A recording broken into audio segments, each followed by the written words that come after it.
મહેસાણા જિલ્લાના કડી તાલુકાના અગોલ ગામ સ્થિત બેજુ માતાના મંદિરે 6 ઓગસ્ટ 2026ના રોજ અમદાવાદના રાણીપથી ભવ્ય પદયાત્રા નીકળશે।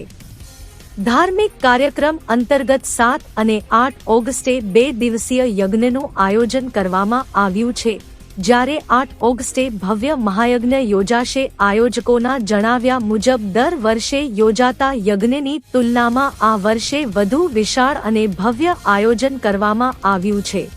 મોટી સંખ્યામાં ભક્તો પદયાત્રા તેમજ ધાર્મિક કાર્યક્રમોમાં જોડાશે તેવી અપેક્ષા વ્યક્ત કરવામાં આવી છે। મંદિર ખાતે વિકાસ અને સુવિધાના કામની શરૂઆત 3 ઓગસ્ટ 2023ના રોજ કરવામાં આવી હતી, જેનું કાર્ય 3 ઓગસ્ટ 2026ના રોજ પૂર્ણ થયું હોવાનું પણ જણાવાયું છે।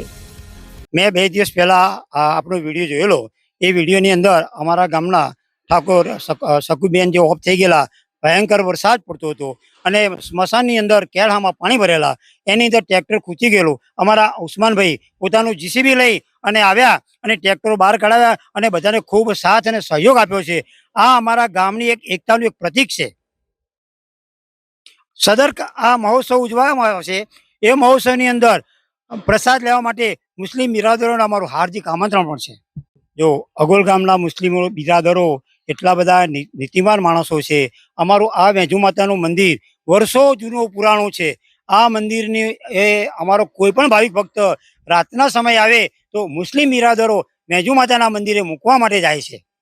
વેજુ માતાના મંદિરના પૂજારી છે, તેમની સાથે આપણે વાત કરશું। કેટલા સમયથી તમે અહીંયા પૂજા કરો છો? હું અહીંયા 3 વર્ષથી પૂજા કરવા માટે અગોલ રણછોડપુરા નગર પરામાંથી અહીંયા માતાજી વેજુધામ મંદિરે હું વધારું આવું છું દેવ સેવા પૂજા માટે।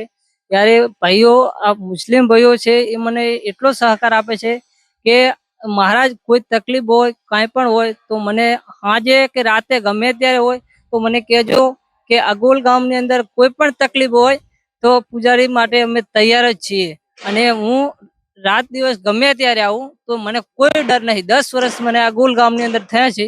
હું રાધનપુર તાલુકા સમી તાલુકાના પાટણ જિલ્લાના ગામનો વતની છું, કનીજ ગામ। ત્યાંથી હું અહીંયા 10 વર્ષથી સેવા બજાવું છું।